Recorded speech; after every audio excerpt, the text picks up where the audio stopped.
আমি অনেক ছোট কীর্তন জগতে, তাও বলছি কীর্তনটা এখন হয়ে গেছে ধেই ধেই করে নাচা। ভজন করো, নাচো, তবেই কীর্তনিয়া ভালো। ওটা কিন্তু কীর্তন বলে না।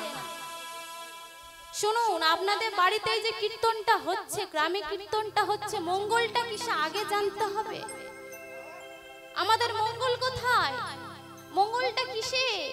কীর্তনে নিয়ে আসলাম, নাচলাম ধেই ধেই করে, ওটাতে মঙ্গল নেই, বরং অমঙ্গল হবে, জানতে হবে।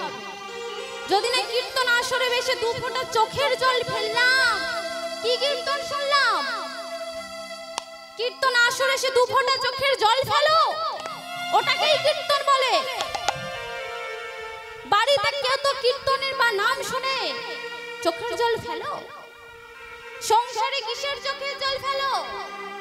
স্বামী দুঃখ দিয়েছে, সন্তান দুঃখ দিয়েছে, তখন চোখের জল পড়ে। আমার মহাপ্রভু, আমার ভগবানের জন্য সংসারে কি কখনো কেঁদেছো? কাঁদনি, কখনো কাঁদনি।